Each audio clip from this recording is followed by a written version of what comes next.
Hello बच्चों, welcome to my channel science education. आज हम क्लास 9th चैप्टर 2 पॉलिनोमियल्स का पार्ट 1 करेंगे, जिसमें फर्स्ट से लेके 10th क्वेश्चन तक हम सॉल्व करेंगे। Question number 1 is which of the following are polynomials. तो मैंने आपको कई तरह के पॉलिनोमियल्स बताए थे, तो हमें पता करना है कि ये पॉलिनोमियल्स हैं या नहीं हैं। फर्स्ट में हमें वेरिएबल भी दिए हैं, वेरिएबल के साथ कोएफिशिएंट भी दिए हैं, तो ये पॉलिनोमियल है। सेकंड में हमें वेरिएबल दिया है, लेकिन वेरिएबल डिनोमिनेटर में दिया है, ये पॉलिनोमियल नहीं हो सकता, क्योंकि डिनोमिनेटर में अगर कोई भी वेरिएबल दिया है तो वो पॉलिनोमियल नहीं होता। ये भी पॉलिनोमियल है, ये भी पॉलिनोमियल होगा, ये पॉलिनोमियल नहीं होगा क्योंकि x के पावर में -2 है, और अगर हम माइनस हटाते हैं तो 1/x की पावर 2 हो जाएगा, यानी कि ये वेरिएबल जो है x वो भी डिनोमिनेटर में चला जाएगा, तो ये भी हमारा पॉलिनोमियल नहीं हो सकता। ये भी पॉलिनोमियल है, ये भी पॉलिनोमियल है। मैंने आपको कांस्टेंट पॉलिनोमियल के बारे में बताया था, जिसमें कोई वेरिएबल नहीं होता, तो ये भी पॉलिनोमियल होगा। ये भी पॉलिनोमियल होगा क्योंकि x³ + 3x² + 3xy² + y³ upon x + y²। तो ये जो ऊपर वाला है ये हमारा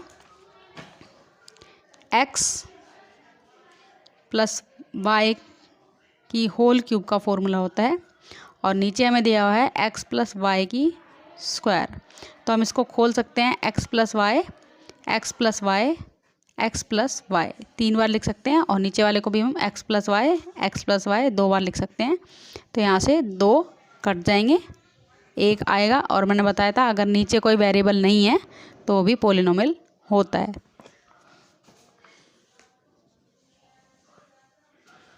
question number 2, right the following polynomials in standard form and also right there degree.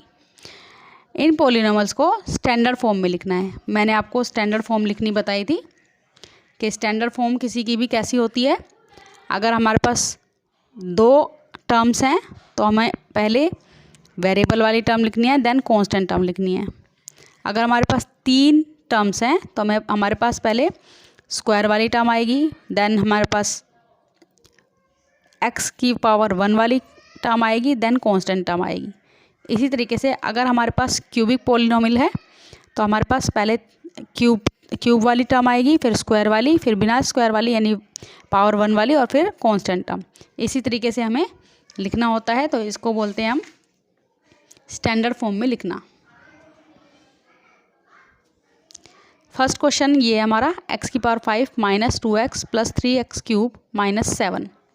तो हमें इसको स्टैंडर्ड फॉर्म में कैसे लिखना है, तो हम x⁵ को एज इट इज़ लिखेंगे, क्योंकि हमारे पास सबसे बड़ी पावर इसी की है।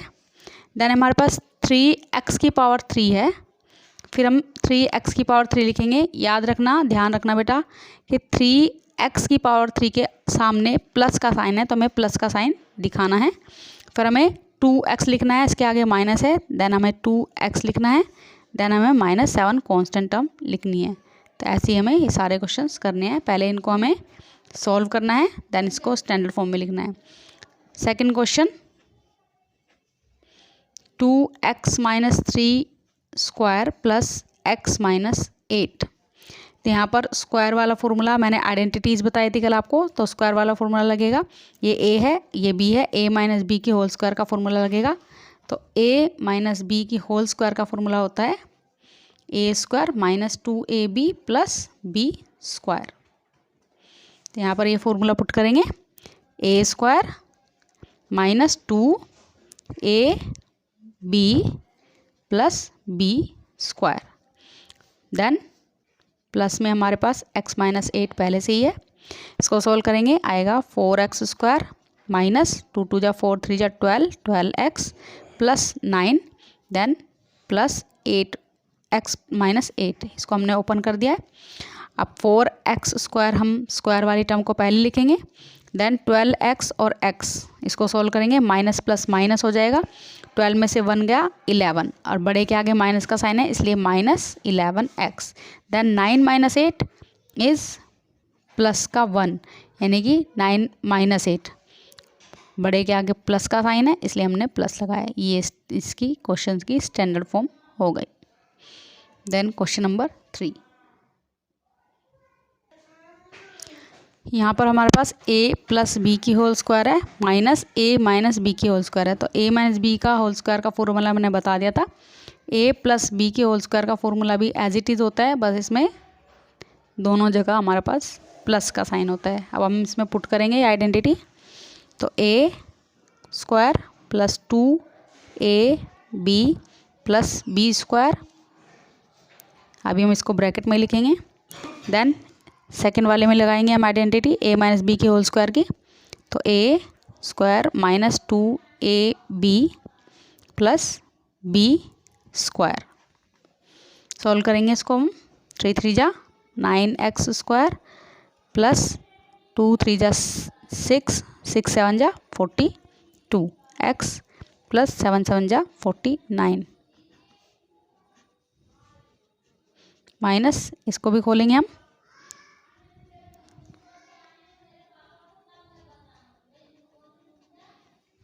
अब बेटा ये ध्यान रखना यहाँ पर माइनस का साइन है। तो जब हम माइनस का साइन हो तो हम हमारे जो आगे वाला जो ब्रैकेट होता है जब वो ओपन होता है तो उसमें जितनी भी टर्म्स होती हैं उनके साइन चेंज होते हैं। जो प्लस वाला होता है वो माइनस में हो जाता है और जो माइनस वाला होता है वो प्लस में हो जाता है। देखते हैं कैसे। ये प्लस वाला है, प्लस माइनस माइनस हो जाएगा, ये माइनस वाला है तो माइनस माइनस प्लस हो जाएगा, ये भी प्लस वाला है तो माइनस प्लस माइनस हो जाएगा।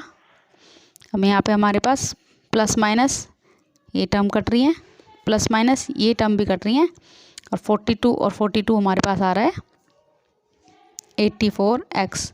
तो यही इसकी स्टैंडर्ड फॉर्म होगी क्योंकि हमारे पास और कुछ नहीं बच रहा है। Then question number 4, question number 4 है x प्लस 2 की पावर 3 माइनस एक्स प्लस 1। तो यहाँ पर हमारे पास आइडेंटिटी लगेगी a प्लस बी की होल क्यूब। तो a प्लस बी की होल क्यूब का फॉर्मूला होता है a cube plus 3a square b plus 3ab square plus b cube. अब हम इसमें आइडेंटिटी लगाएंगे ये वाली, तो a है हमारा x और b है हमारा 2, तो a की क्यूब यानी x की cube plus 3a square b 3a square b plus 3ab square plus b cube. Then x minus X plus 1, इसको हम सॉल्व करेंगे। x क्यूब प्लस 3 2 जा 6x स्क्वायर प्लस 3 2 2 जा 4 3 जा 12x प्लस 2 2 जा 4 2 जा 8, देन x प्लस 1। अब इसको ओपन कर देंगे, x cube plus 6x square plus 12x plus 8, यहाँ पे ओपन करेंगे तो माइनस के साइन की वजह से इन दोनों के साइन भी हमारे चेंज हो जाएंगे। Then x cube plus 6x square plus यहाँ पर हमारे पास 12x और माइनस x है, तो 12 में से 1 गया 11x, वो भी प्लस का क्योंकि 12x के आगे प्लस का साइन है। देन 8 माइनस 1 7 प्लस का 7 क्योंकि 8 के आगे भी हमारे पास प्लस है। तो ये हमारी इसकी स्टैंडर्ड फॉर्म हो गई, X cube then X square then X then constant term. Next question में हमारे पास एक ही कांस्टेंट टर्म दी हुई है -9, तो ये इसकी स्टैंडर्ड फॉर्म ही है। नेक्स्ट क्वेश्चन है x प्लस √3 x माइनस √3। तो हमें एक आइडेंटिटी पता होनी चाहिए, a plus B multiply a minus B. तो इसका फॉर्मूला होता है a square minus B square. तो यहाँ पर यही आइडेंटिटी लगेगी, ये है a ये है b, तो a plus B a minus B. तो फॉर्मूला होगा a square minus B square, यहाँ रूट से स्क्वायर कट जाएगा, X square minus 3 is the answer and यही इसकी स्टैंडर्ड फॉर्म है। यहाँ पर भी सेम आइडेंटिटी लगेगी, लेकिन यहाँ पर अब a हो गया है 3 और b हो गया है √x।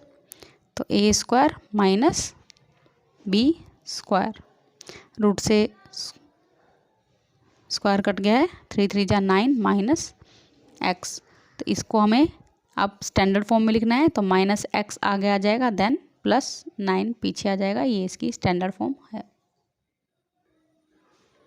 नेक्स्ट क्वेश्चन है 2x² प्लस 2 की पावर 22 एक्स क्यूब प्लस 2 की पावर 30 एक्स प्लस 2 की पावर 11 एक्स की पावर 5। तो बेटा एक चीज़ यहाँ ध्यान देना कि हमें वेरिएबल को देखना है, वेरिएबल की पावर को देखना है, ना कि कोफिशिएंट की पावर को। तो 2 इसमें कोफिशिएंट है, हम कोफिशिएंट की पावर को नहीं देखेंगे, हम सिर्फ वेरिएबल की पावर को देखेंगे। तो सबसे बड़ा पावर x की पावर 5 है, तो हमें सबसे पहले x की पावर 5 वाला टर्म लिखना है। देन हमारे पास क्यूब वाली टर्म आएगी प्लस 2 की पावर 22 एक्स क्यूब। देन हमारे पास स्क्वायर वाली टर्म आएगी 2x²। देन बिना स्क्वायर वाली टर्म आएगी 2 की पावर 30 एक्स। ये इसकी स्टैंडर्ड फॉर्म है। Now question number 3, classify the following polynomials as constant, linear, quadratic, cubic and biquadratic. Question number 1, Rx दिया हुआ है 3x³ plus 4x² plus 2x plus 1। बेटा ये ध्यान रखना, अगर कोई भी आपको क्वेश्चन दिया हुआ है, अगर वो स्टैंडर्ड फॉर्म में नहीं है, तो सबसे पहले हम इसको स्टैंडर्ड फॉर्म में कन्वर्ट करेंगे। देन हम पता लगाएंगे कि वो कांस्टेंट है, लीनियर है, क्वाड्रेटिक है, क्यूबिक है या बाय क्वाड्रेटिक पॉलिनोमियल है। तो ये हमें सिंपली दिया हुआ है, ये सॉल्व करके स्टैंडर्ड फॉर्म में। तो ये हमारे पास x की पावर यहाँ पर 3 है। ये भी ध्यान रखना कि हमें वेरिएबल की पावर देखनी है, ना कि कोफिशिएंट की। तो वेरिएबल की पावर यहाँ पे x³ है, यहाँ x² है, यहाँ x है, देन कांस्टेंट टर्म है। तो x की पावर 3 सबसे ज़्यादा बड़ी टर्म है, बड़ी पावर है। तो ये होगा हमारा क्यूबिक, क्योंकि x की पावर 3 को हम क्यूब बोलते हैं। तो क्यूबिक टर्म है, क्यूबिक पॉलिनोमियल है। नेक्स्ट सेकंड क्वेश्चन, y 5 की power 4 minus 3y² minus 2y plus 6। तो यहाँ पर y की पावर सबसे ज़्यादा है 4, तो ये हमारी होगी biquadratic polynomial. Then third question, minus 8t, ये तो कांस्टेंट टर्म है, तो t की पावर यहाँ पर 1 है, तो ये हमारी होगी लीनियर पॉलिनोमियल। देन हमारे पास सिर्फ कांस्टेंट टर्म है, तो ये हमारी होगी कांस्टेंट पॉलिनोमियल। देन हमारे पास यहाँ x² है, स्क्वायर वाली टर्म में क्या होता है, वो होती है quadratic polynomial. Question number 4, give an example of a polynomial of degree 0। हमें एक एग्जाम्पल देना है जिसमें पॉलिनोमियल की डिग्री 0 हो। तो हम कुछ भी लिख सकते हैं, जैसे 6x की पावर 0। मैंने बताया था बेटा कि x की पावर 0 का मतलब यानी किसी भी चीज़, कोई भी, अगर हमें नंबर भी दिया हुआ है, कोई भी हमें अगर वेरिएबल दिया हुआ है, तो उसकी पावर अगर 0 है तो उसका मतलब 1 होता है। तो यहाँ पर हम या तो 6 भी लिख सकते हैं, तभी भी x की पावर 0 का मतलब 1 ही होगा। तो इसको हम 6 ही लिख सकते हैं। 6 भी एक ऐसा एग्जाम्पल होगा जिसमें डिग्री 0 हो पॉलिनोमियल की। बायनोमियल ऑफ डिग्री 10, तो हम बायनोमियल कोई भी लिख सकते हैं। बायनोमियल पता है आपको क्या होता है, जिसमें 2 टर्म हो। तो जैसे 9x की पावर 10 प्लस 6, इस तरीके से हम कोई भी एग्जाम्पल दे सकते हैं। तो ये जो पूरा क्वेश्चन है आपको होमवर्क में करने हैं बाकी क्वेश्चंस।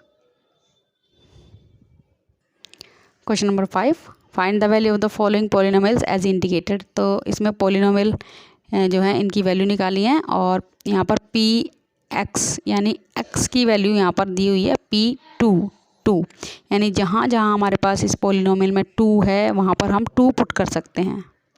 करते हैं। px मैंने बताया p2 यानी कि x की जगह हम क्या रख सकते हैं यहाँ पर 2, 3, 2 की पावर 2 माइनस 5, 2 प्लस 4, 3 मल्टीप्लाई 2 2 जा 4 माइनस 5 2 जा 10 प्लस 4, 3 4 जा 12 माइनस 10 प्लस 4। अब प्लस वाले को प्लस करेंगे, 12 और 4 16 minus 10, 16 minus 10 is 6। G y की power 4 minus 5y³ plus y² plus 5। तो यहाँ वाई की वैल्यू -1 दे रखी है, तो हम -1 पुट करेंगे।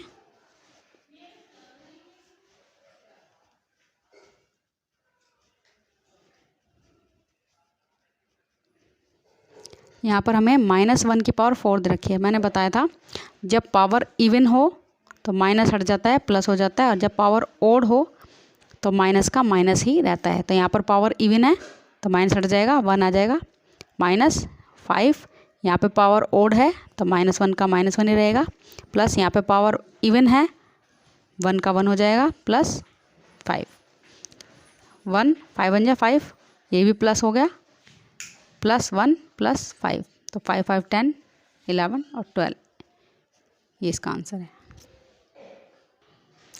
बेटा बाकी के क्वेश्चन भी ऐसे ही करने हैं, ये आपके होमवर्क के क्वेश्चन हैं।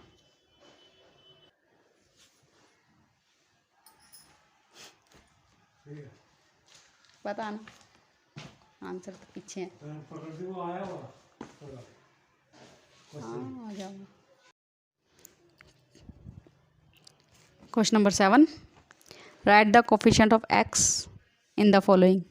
हमें x का कोफिशिएंट लेना है, यानी कि x के साथ हमारे पास क्या है नंबर, हमें वो बताना है। तो यहाँ पर देखेंगे हम, इसमें x के साथ हमारे पास -5 है, तो -5 is the coefficient of x।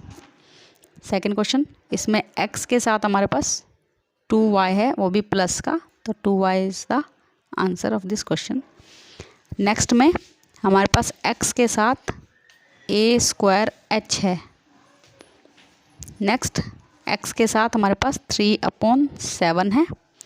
Next में x के साथ हमारे पास √3t है। Question number 8, find the zeros of the following polynomials. In polynomials के ज़ीरोज़ फाइंड करने हैं, यानी कि जहाँ भी हमारे पास जो भी वेरिएबल है उसकी जगह में उसके जगह ज़ीरो पुट करना है हमें, उसके इक्वल में ज़ीरो पुट करना है हमें, उसके इक्वल में ज़ीरो पुट करना है। तो यहाँ पे हम x की वैल्यू फाइंड कर लेंगे। x +5 है, इधर आके आ गया -5, तो ये हो गया x की value. Second question, QT = 2t - 5, तो इसमें भी हमें ज़ीरोज़ फाइंड करना है, यानी इक्वल्स में ज़ीरो लगाएंगे। 2t = प्लस का है 5, इधर आके माइनस का है, तो इधर आके प्लस का हो जाएगा, इधर मल्टीप्लाई में 2, इधर आके डिवाइड में हो जाएगा, तो ये इसका ज़ीरोज़ है। तो ऐसे ये सारे क्वेश्चंस करने हैं। तो ये सारे क्वेश्चंस आपको होमवर्क में है। अगर आपको नहीं समझ में आए तो आप मुझे कमेंट सेक्शन में कमेंट करके पूछ सकते हैं। एक क्वेश्चन और करवा देती हूँ मैं इसका, ये वाला।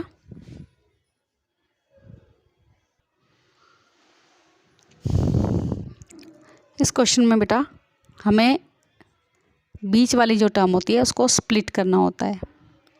तो बीच वाला टर्म है -22t, तो हम स्प्लिट करने का तरीका देखते हैं।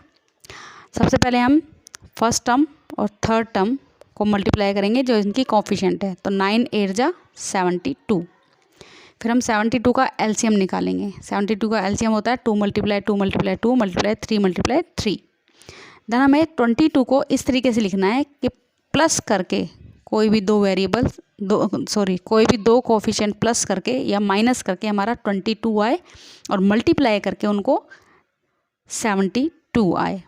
तो हमारे पास ये है 3 2 जा 6, 6 2 जा 12, 12 2 जा 24, 3 2 जा 6, 6 2 जा 12, 12 2 जा 24। तो 3 2 जा 6, 6 2 जा 12, 12 2 जा 24, 24 और में से 3 माइनस करेंगे तो 21 आएगा, ये 22 है। अब देखते हैं दोबारा से, 3 3 जा 9, 9 2 जा 18, 18 और 2 2 जा 4, तो 18 और 4 22 होता है। तो हम 18 और 4 लेंगे, लेकिन माइनस के लेंगे दोनों, क्योंकि माइनस माइनस प्लस हो जाएगा, प्लस होके 22 आएगा, लेकिन बड़े के आगे का साइन माइनस यहाँ लग जाएगा। तो यहाँ लिखेंगे फर्स्ट टर्म को एज इट इज़ लिखेंगे, 22 को हम लिखेंगे -18t, जो इसके साथ वेरिएबल है वो भी लिखेंगे, देन -4t, तो 18 और 4 हो गए 22, और माइनस माइनस प्लस होते हैं और माइनस का साइन लगेगा, क्योंकि 18 के आगे भी माइनस है, 18 बड़ा है। देन +8 फर्स्ट वाली टर्म को और सेकंड वाली लास्ट वाली टर्म को हम एज इट इज़ लिखेंगे। देन हम फर्स्ट वाली और सेकंड वाली टर्म में से और थर्ड और फोर्थ वाली टर्म में से कॉमन निकालेंगे। तो 9t² - 18t में से 9t कॉमन निकल रहा है। यहाँ पर बचा t -2, यहाँ से भी 9 कॉमन निकल गया और t कॉमन निकल गया, तो यहाँ बच गया सिर्फ 2। देन माइनस, अब 4t + 8 में से 4 बाहर निकल रहा है, यहाँ पर बचा t। अब हमने यहाँ से माइनस कॉमन लिया है तो यहाँ पर साइन चेंज हो जाएगा, ये माइनस का हो जाएगा। देन 2। एक बात और ध्यान देना बेटा कि ये जो हमने कॉमन निकाल के हमारा ब्रैकेट में बचा है और ये वाला, ये दोनों सेम होने चाहिए। देन हम इन दोनों में से कॉमन निकालेंगे, तो t - 2 इसमें से कॉमन है और 9t - 4 को हम एक अलग ब्रैकेट में लिख देंगे। अब इनके ज़ीरोज़ निकालेंगे, t - 2 = 0 और 9t - 4 = 0। तो t की वैल्यू यहाँ से आ गई 2 और 9t = 4, t = 4/9। ये एक t की वैल्यू आ गई, ये दूसरे t की वैल्यू हमारे पास आ गई। Question number 9, find the remainder when px is divided by gx and hence check whether gx is a factor of px or not। तो हमें px को gx से डिवाइड करना है और ये भी देखना है कि ये इसका फैक्टर है या नहीं है। तो फैक्टर हमें कैसे पता चलेगा, जब हम gx से इसको डिवाइड करेंगे तो ये पूरा ज़ीरो, मतलब रिमाइंडर ज़ीरो आना चाहिए, तभी वो उसका फैक्टर होगा, नहीं तो नहीं होगा। तो हम करते हैं क्वेश्चन। इस क्वेश्चन में पहले हम gx का ज़ीरोज़ निकालेंगे। तो gx है हमारा x - 1, इसका ज़ीरोज़ निकालेंगे, यानी कि x की पावर 1, x की वैल्यू हो गई 1। अब जो ये x की वैल्यू 1 आई है उसको हम px में रखेंगे। 1 का स्क्वायर क्यूब -6, 1 का स्क्वायर +9, 1 + 3 रहेगा 1 - 6 + 9 + 3। 9 और 3 12 और 1 13, 13 में से 6 माइनस करेंगे तो आएगा 7, यानी कि रिमाइंडर बचा इसका 7, यानी कि ये gx जो है वो px का फैक्टर नहीं है। यहाँ भी हम gx का ज़ीरो निकालेंगे। gx है x + 1, इसका ज़ीरोज़ निकालेंगे तो इसका ज़ीरोज़ आएगा -1, तो ये -1 हम px में पुट करेंगे। 2 - 1 की पावर 4 + 9 -1 की पावर 3 + 6 -1 की पावर 2 -11 -1 -6। तो यहाँ पर हमारे -1 के साथ पावर में 4 है तो ये 2 आ जाएगा। यहाँ पर -1 आएगा, माइनस प्लस -9, यहाँ पर +1 आएगा, +6, यहाँ पर माइनस +11 -6, माइनस से माइनस कट जाएगा। यहाँ 11 और 2 13, 13 में से 9 गया 4, तो ये भी इसके फैक्टर नहीं है क्योंकि हमारे पास रिमाइंडर में 4 आ रहा है। तो ऐसे हमें ये सारे क्वेश्चंस करने हैं। तो बेटा ये सारे क्वेश्चंस आपको होमवर्क में हैं बाकी बचे हुए। Question number 10, find the value of k if gx is a factor of fx in the following. तो हमारे पास gx और fx दे रखा है, तो gx जो है वो fx का एक फैक्टर है, तो हमें x की वैल्यू k की वैल्यू फाइंड करनी है। करते हैं। तो यहाँ भी हम gx का ज़ीरोज़ निकालेंगे, तो gx का ज़ीरोज़ निकलेगा यहाँ पर x = k, यानी कि जहाँ पर भी हमारे पास x है वहाँ पर हम उसकी वैल्यू k लिख सकते हैं। तो करते हैं, k की power 5 minus k multiply k की पावर 4 प्लस k -2, तो आया k की पावर 5 माइनस, यहाँ भी k की पावर 4 और k की पावर 1, तो हमारे पास जब बेस सेम हो तो पावर प्लस हो जाती है। k की पावर 5 आई प्लस k -2, तो k की पावर 5 दोनों कट गए क्योंकि माइनस में था एक प्लस में था। यहाँ पर आया 2k -2 = 0, तो 2k = 2 इधर चला गया। अब 2 यहाँ मल्टीप्लाई में है, इधर आके डिवाइड हो जाएगा, यानी कि k = 1, k की वैल्यू आ गई यहाँ पर 1। ऐसे हमें बाकी क्वेश्चंस भी करने हैं, तो ये बाकी क्वेश्चंस भी आपको होमवर्क में है। Please like, share and subscribe my channel. Thank you.